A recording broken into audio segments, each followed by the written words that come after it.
Written 10 years after Married Alive, Leather Wings by Marilyn Duckworth is a very different kind of story.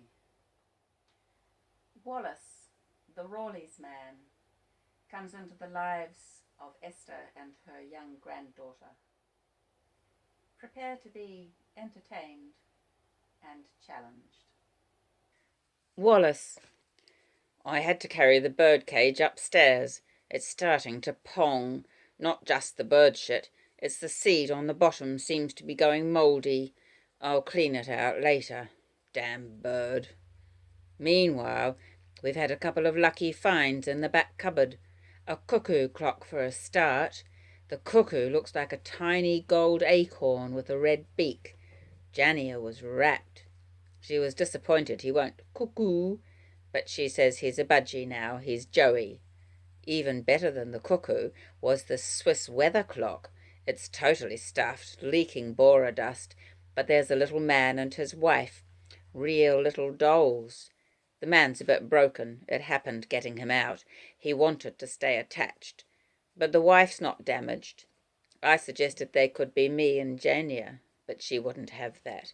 "We've got a Rawleys man, the peg. That's you. You can't change people over." I remembered the lemon sago business. "No. Well, we haven't got a Father Christmas," I told her. "It's going to be Christmas soon." She clasps her hands together as if she's praying. "Yes, Santa Claus." And his wife could be Mother Claus. They do have Mother Clauses. "Don't be silly." Now she's getting bossy. "No, she can be Esther." I've lied to Jania about her grandma. I had to go out earlier to pick up a few bits and pieces. I went to an Indian mini-mart a few streets away just before closing. I feel safer in the dusk. I picked out the things I wanted so that I didn't have to talk to the man and give away the sound of my tongue. I had to be careful not to spend more money than I'd got in my wallet, so it took a bit of figuring out before I got there with my list. I spent it all. And when I got back I knocked on the door twice and said, "Lemon sago," before I let myself in with my key, just so she wouldn't be frightened. I'd told her not to answer the door to anyone but me. There's some funny people on the streets. But I didn't tell her I'd turned the key very softly when I left, locking her in. It was to keep her safe, but she might not have understood. So I was relieved when she was pleased to see me, not mad at me or anything. I'm dead scared she'll turn round and misunderstand and get mad at me. If she got mad at me, then I might... What might I do? No, but she didn't get mad at me, and why would she? I didn't point out that she shouldn't have been sitting there with both torches wasting when I'd lit the candles. I gave her this blue-striped lollipop, and then I told her I'd made some phone calls. My wife was sick, I told her. She'd gone down with the flu, but not to worry. I'd telephoned Esther, and she and her daddy were coming to collect her in a day or so. "Daddy!" Jania yelled, in a voice I didn't recognize. It was too sharp and high. That's when I went right off Daddy. "Is Daddy here, then?" "I don't know. If he's not, he's on his way." This fib dug me in the gut like indigestion, but it was my own fib. I couldn't blame Jania if it hurt. "We can show him our city." Our city. I liked that. That made me feel better. "Esther hasn't seen Joey. I mean the wooden one." She's looking warmer now, and I suppose the temperature has gone up a bit since the rain stopped. Just the same, it'll be another hot water bottle for her tonight. We don't actually have a hot water bottle, but I had this good idea. I filled up a lime cordial bottle with hot water and wrapped it in a towel for Jania's feet. The gas bottle is still holding out, but once it's finished, there's no more hot water bottles or soup. You can't mix dried soup with cold water. I'll think of something. I have to.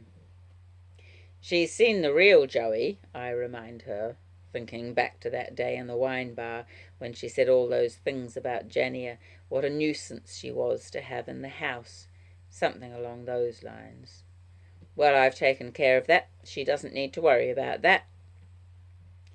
You don't like living with your grandma, do you? I say. Where would you like to live? I have to stamp my foot to get the words out. I find it helps, whenever my tongue gets locked, to give my foot a bit of a stamp on the floor. It looks odd, I expect, but she's used to it now. We're used to each other. Where would you like to live? But she isn't listening. She's thinking about something else. Does your little girl know Joey's here with us? She's looking worried. I have to think quickly. It keeps you busy, this telling lies, keeping track of what you said last. It's a present. She doesn't know about him yet. It'll be a surprise. Oh! She is still puzzled. Or perhaps she's sad because Joey isn't her own bird and she'll have to give him up. But the wooden one, he's yours, I say, very cheerful, wanting her smile back. Then I remember my question about her grandmother, and wondering how soon I can ask it again. Am I allowed to take it home? All the new stuff? The Santa Claus and the slide and that? Of course you can. Anything, everything, my socks, my purple jersey. I feel like that song, Why Not Take All of Me? Do you want to go home then? She looks at me, blank. You ran away, I have to remind her. Oh, yes. I didn't think you liked living with your grandma. She goes quiet for a bit. Then, will she shout at me? Sometimes she shouts. It doesn't mean she's a villain. She still tucks me down. She's all right. Is she? She stares at me because I'm staring at her. You like her. She's your friend. Yes, of course she is. I just wondered if you were happy there. I don't like school. I lost my best gumboots. Daddy might take me home to Canada with him. Look, this can be a tree for the cuckoo, for the budgie. Then she yawns deeply, showing her pointy white teeth and the pink tonsils waving in her throat. Can I go to bed now? It's late. I'm guilty. I should be making sure she gets enough sleep, but it's so hard letting go of her company. I'm selfish because I can't sleep myself, hardly at all. We go upstairs. I put her ahead of me so she won't fall, and she scrambles, her darling little legs right in my face. They smell like apples. It isn't fair that she should smell so sweet. My hands shake so much when I fill the cordial bottle, I scold myself and nearly drop the thing. Good. The pain helps. Donald is standing at the gate of number 41 with a yellow rose hooked in his thinning hair and more blooms cascading off his charcoal grey shoulders. While Esther watches, several clutching stems detach from his suit and drop buttery roseheads on his shiny shoes. Petals drift on his shoulders like coins of golden dandruff. What? Esther advances behind Rex, whose hand is still poised, so that when he turns he seems about to strike his wife. Rex! He lowers his hand, and the veins in his wrist are shimmering with tension. Donald bends down to retrieve one rose and offers it bravely to Esther. For you. The others are for Rex. I bought them for Rex. You didn't, liar! His face bulges with disbelief. I did. I meant to get into the hospital when I heard you were sick, but I leave for Auckland in the morning, S. I came to say goodbye. I was hoping you'd have heard something before I went. S? Her name's Esther. In the morning, Esther repeats faintly. Yes, that's what the man said. That's nice, isn't it? And now he can bugger off. Rex shakes his head and shoulders like a wet Alsatian, as if the thrown flowers have been strewn on him and not on Donald. He is ridding himself of Donald, not of roses. Bugger off! I think, Esther begins. Obviously, Donald begins, then stops, his eyebrows raised, twin question marks. I did wonder why. Esther is trying to remember whether she has told her lover about revealing their relationship to Rex. Has she even spoken to him since then? Surely she has. No. Oh dear. Not since she rang him at the office, distraught with Jania's disappearance, informing him she wouldn't be in to work. She has switched him off like a soap opera she no longer feels any compulsion to watch. Switched him off, just as she has feared he might switch off from her. She takes a doubtful step towards him as he turns back to the gate. Esther, if you say one word to that man, I'm going to have an attack. I'm warning you, I can feel it. One word. Donald, I'm sorry, Esther says. I hope it all goes well. Several words. She looks nervously towards her husband, but he is still upright, his mouth still chewing with rage. The neighbours are privileged audience to their performance, viewing from their window boxes, not even hiding behind curtains. The Ackersleys are becoming prime-time entertainment. It could be worse. The media could have got hold of the HIV story. In fact, the published reports discreetly claim she is on medication for a blood condition. She has told Melanie. She had to tell someone. Melanie had said in her clumsy way, I hope she gives the bugger AIDS, and then apologized, going as rosy as her supermarket uniform, because that might have implied the kind of contact no one wants to think about. Well, you know what I mean. Making it worse. Inside the house, Rex deflates and sinks into his wonky armchair. He looks smaller after this encounter. Esther feels smaller. It doesn't do you any good to get yourself worked up. Over nothing, she adds, arranging roses defiantly in the blue jug. Yes, it does. It does. The doctor told me to let it all out. Get angry, he said, and give up cream. And whiskey? Rex looks rebellious. That's a good idea. He hoists himself and ambles towards the drinks cabinet, glancing slyly at Esther over his round shoulder. Wallace. I can't sleep. Oh, I dozed off for a bit, scrunched up like a slater. This sofa isn't the most comfortable, but now I'm bang awake again. In the dark, all the bugs and beetles creep out of the cracks. If the electricity was connected, I could flash a switch and send them all scurrying back into their holes. I know they're there. The world is seething with nasty things. Perhaps I'm one of them. It isn't nice being awake in the dark with all your best and worst fears. I don't know how much breath I've got left. Everything runs out. The gas will go. There's no more money. Time is money. Money is time. We need time. We need money. I've more or less decided this will be the next thing I have to do. When I was 7, not much older than Jania, I wanted to please Mother, and I thought I knew how to do it. She'd been arguing with the old wizard about the housekeeping, the cost of feeding us, him and me, him with his expensive tastes for deli food. There was a delicatessen down the road, and I'd been there with her, queuing for salami. The sausages hung like ugly turds, like dead eels. I hated it.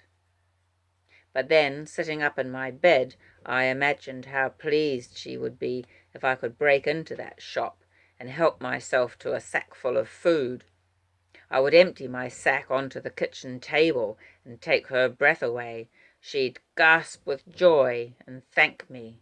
She'd forgive me for turning my toes in and for being kept in at school. So I sat up in bed when I was 7 and took myself step by step through the night streets. Ugh, creepy. And next I'd be in the dark shop, smelling the meat, the shadow of dead eels, the shapes coming at me from the shelves. I scared myself silly and woke her up with my crying out, instead of bringing home booty to make her smile. No, I'm not breaking into any deli. I've got a better idea. If I go right round the block from here, I come to Mother's flat, and I know where the spare key is kept. She'll be asleep if I go now. Well, it's my home too, or it used to be. Why shouldn't I let myself in and go look in the family Bible? That's where she hides her money, the big notes. I don't know why I haven't thought of it before. Yes, I do. I'm scared.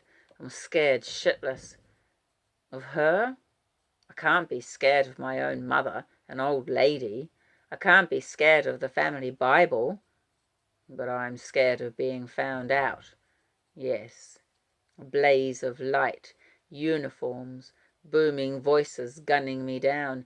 It could happen. I feel as if it has happened. I've dreamed it so often. Found out.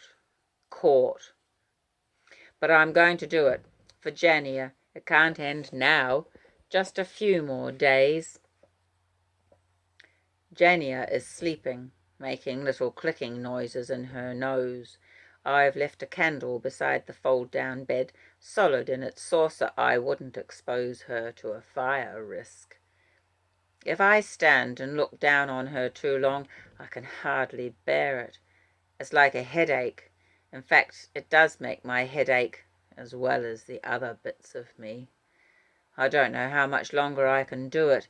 Keep him away from her. I have to, but if I could get more sleep without the dreams, without Claude, I don't know how much longer.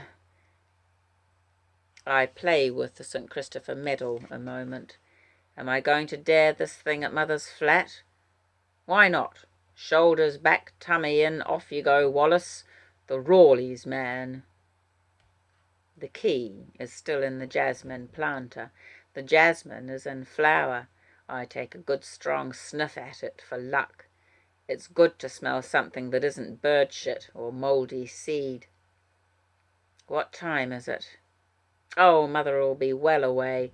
I wonder if she still takes those pills she used to. Perhaps I could borrow some for myself. But no, I have to stay alert for Jania. I can't remember which bits of floor creak. I used to know. The house seems more noisy than it used to. I suppose the floor's getting rheumaticy like she is. At least I don't have to go upstairs where she'll be snoring. Would I hear it from here? I stand still with my hand on the banister and listen. Not a sound. Shadows. Her long grey coat on the hall peg is watching me. I can't hear the clock ticking. I'm sure I should hear the big clock ticking. Perhaps she forgets to wind it. Or is it stuffed? It was his clock, but he had enough timepieces at the shop. It feels weird being here, lurking in my own lounge room. Well, it used to be. I should be able to put on the light. My hand nearly goes out to it, but of course that's not a good idea. It would shine on the opposite wall, on the yellow Van Gogh flowers. And then there's the neighbours. I don't know who they are now, but all neighbours watch you. Especially these days, they've legalised it. Neighbourhood watch. Yuck. The Bible sits on the bottom shelf. It should be about here. And that's when I get a tremendous fright. She's sitting there in the big armchair looking right at me. Bitch! I've frozen on my knees with my hand on the Bible as if I'm religious, as if I'm praying. I could do with someone's prayers, but not hers. What's going to happen now? I make a sort of noise, between a gargle and a cough. I'm a rat in her trap. Come for the cheese. She must have known I'd come. Say something. She doesn't move. Have I dreamed it? Is she only a bundle of cushions?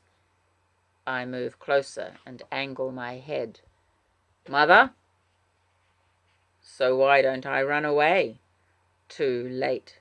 Or perhaps she's asleep. She isn't snoring. I could leave now, but I don't. Besides, I don't have the money yet. This is stupid. I have to put on the light. The table lamp will do. It won't go. The power seems to be off. My elbow knocks something onto the floor, a candlestick all stuck with wax.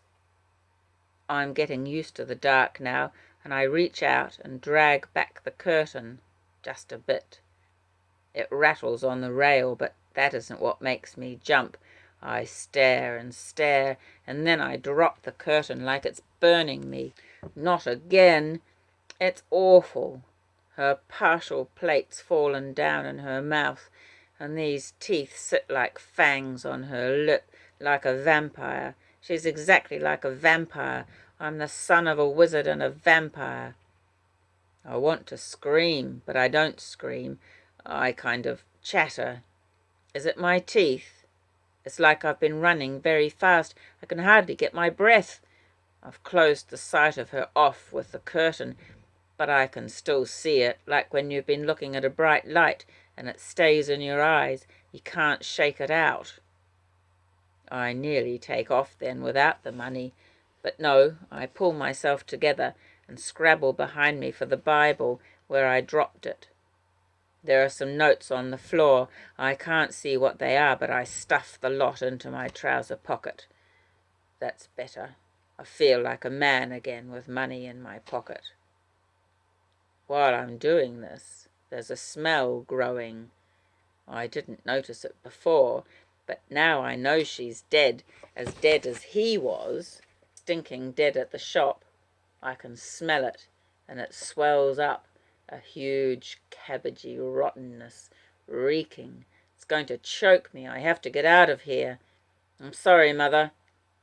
What am I saying? I'm not sorry. She was awful to me. I'm glad it's over.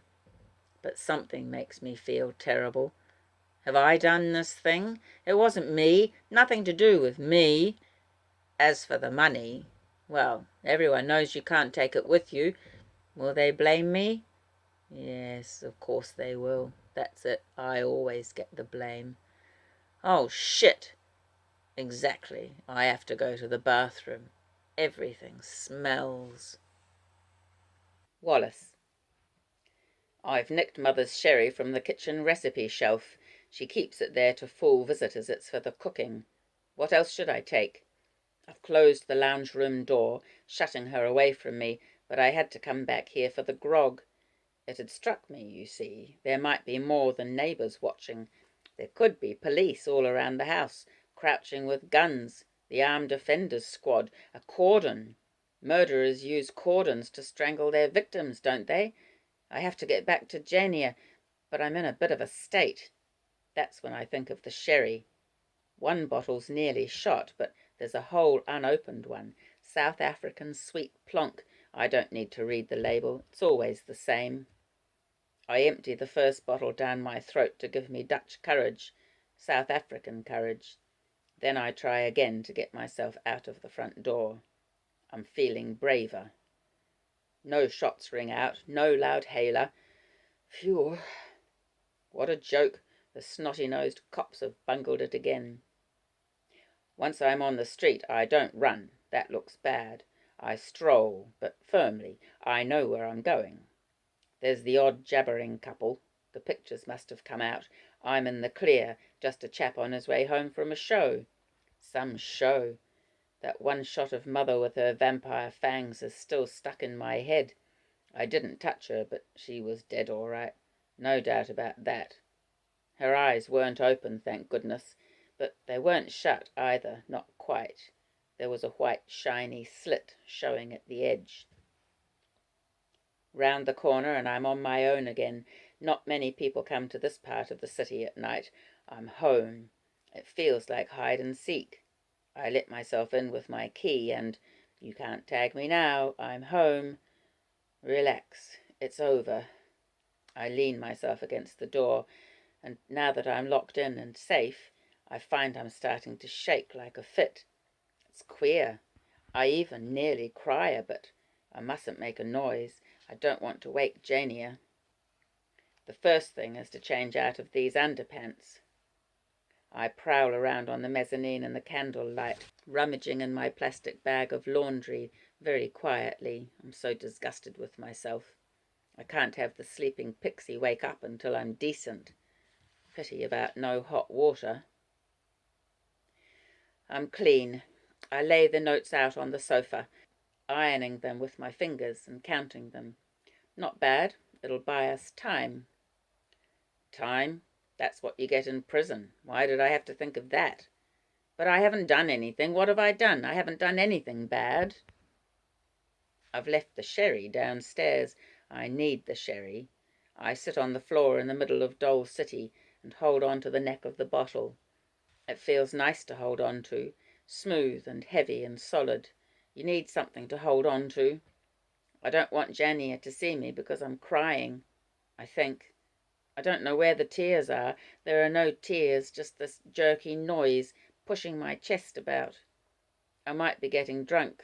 I'm not good at drink, better at chocolate, Bounty bars. I'm drunk. I want to touch someone. Not a sherry bottle, not myself. Someone. I want to touch her. I want to touch Jania.